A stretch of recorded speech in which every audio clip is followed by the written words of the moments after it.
Being wealthy is not only about increasing your physical wealth, it's also about increasing your emotional wealth too. Today we learn about the importance of giving and how it actually creates a rich life for ourselves. Ever tell us, we're on to a really important topic right now, and the topic of giving back. So tell us, in your experience and with the work that you're doing, what's so important about giving back? I think the quote, sharing is caring, it says a lot. And for me, personally, sharing my blessing that I've got from universe in my life by giving back to a community make my life much more fulfilled than it was before. And how does that sort of make you feel? And you're right, sharing is caring. There's lots more, the art of giving. And there are studies that show, the most selfish thing actually to do is to give, because of that personal nourishment and those feelings that we receive ourselves. So tell us, how is it that you feel when you give back, and share with our viewers the work that you're doing in Bangladesh? I think when I think from the beginning how it started was just a question that could be me, right?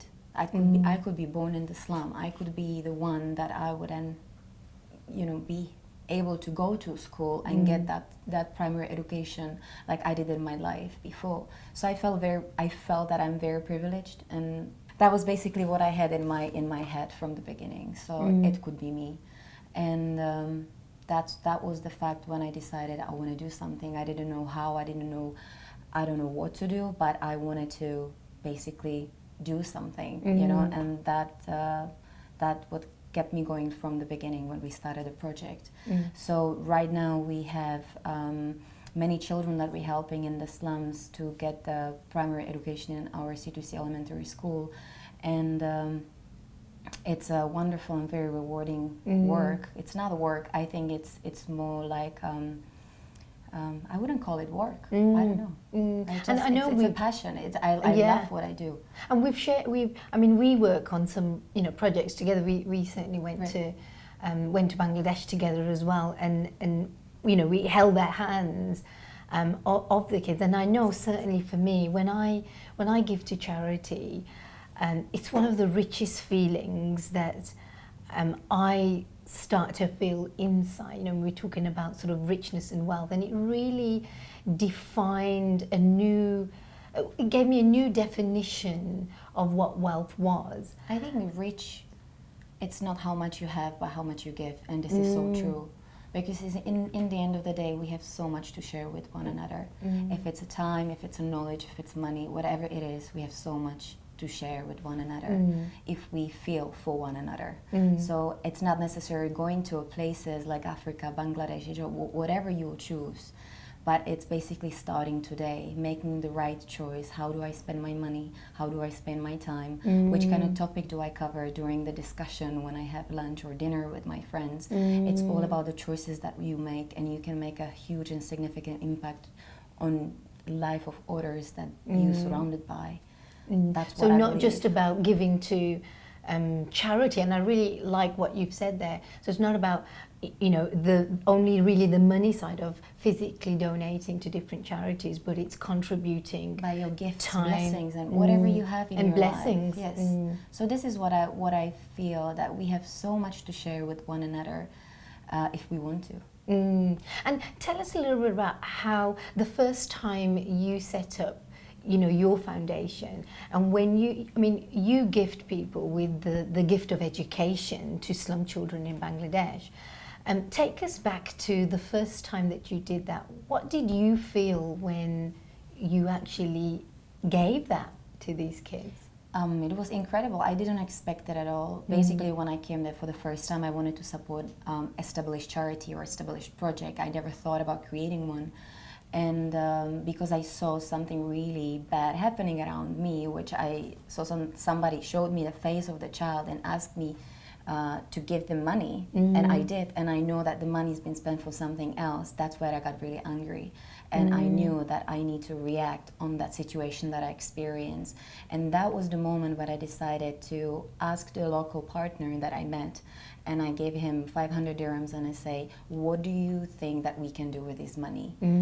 So that's how it all started, and it was really just, the opportunity was there for me, was just to grab it and react on that situation. And actually, that, you know, that's a great point as well about how far that went. And I mean, tell us, how far did that 500 dirhams go, and what did it buy?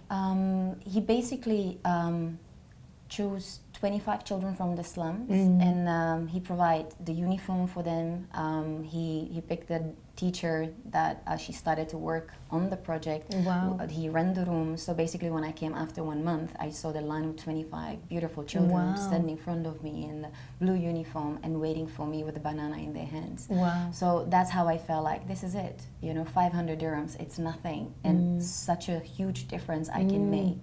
And for the first year, the budget was what Woody calculated, and what was kind of estimation was $1,000 for the whole year for 25 kids. Wow. Just to give them basic education. Really, we talk about very, very basic. And I think we forget in our everyday life, and living in Dubai is such a beautiful and indulgent city. You know, I'm all for promoting you know, giving to charity being part of our regular expenditure.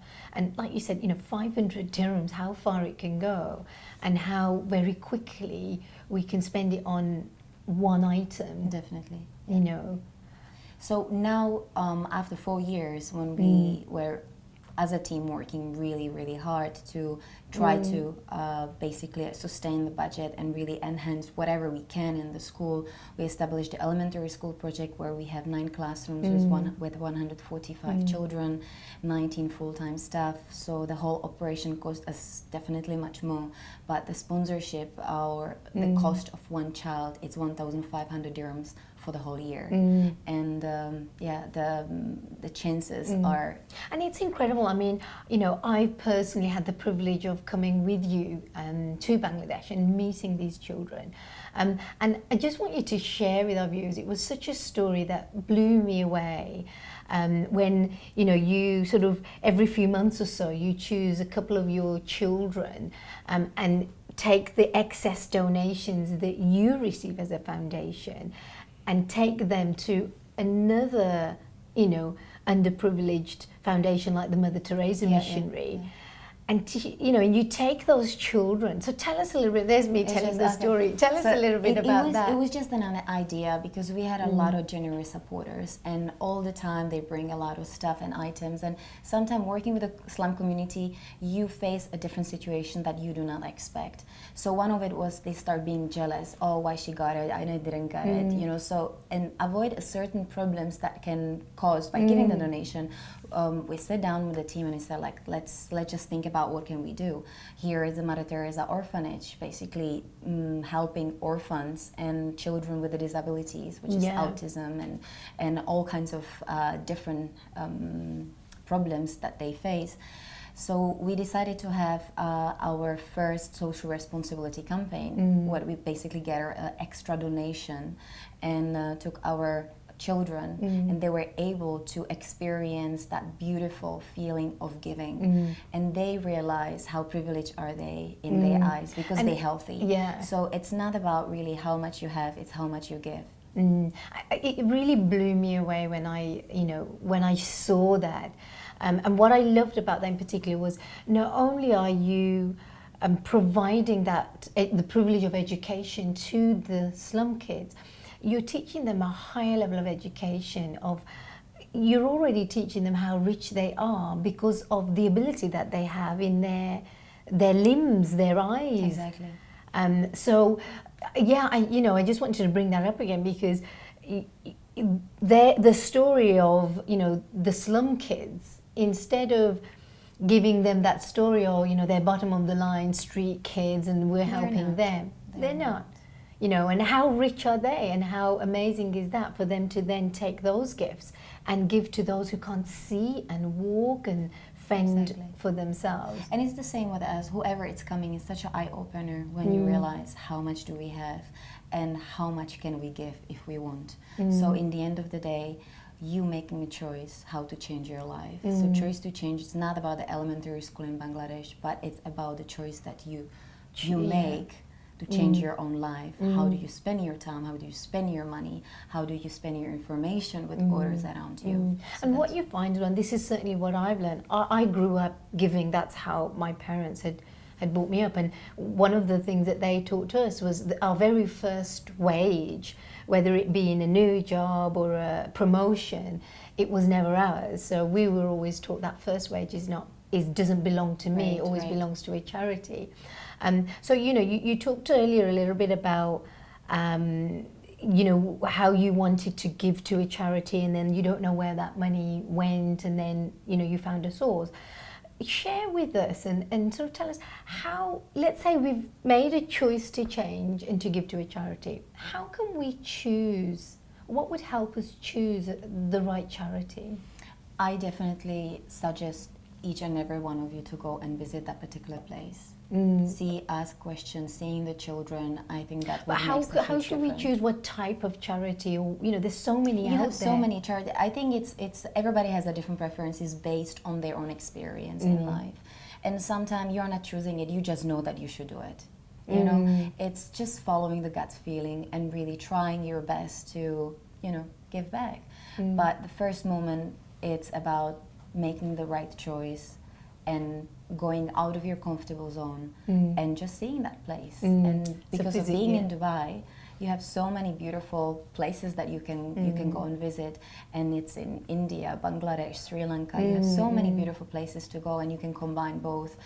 Bangladesh is not on the list where you can go for vacation. It's not definitely the place, but I highly encourage people to really take to go and see a different culture and understand which kind of condition So they perhaps coming when from. people are, because we are privileged in the location we're living in, so we get to travel a lot. Exactly. So when people are traveling, perhaps it's a good idea to start visiting some of the charitable foundations It in doesn't the take you long country. than one day. I mean, right? I love When doing it. We and do it's it so all much the fun. time. It's just always like adrenaline. It's completely. And you made a good point also about everybody is different and it depends on their experiences in their life. I know certainly like for my charity foundation, that's how we chose because of my experience, my encounter with cancer. I donate to a lot of organizations that help those patients and families.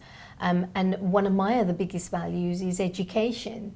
So that's how I chose in terms of donating there. So I think, as as you've said, it really is based on the values of that person, of who you want to actually donate to.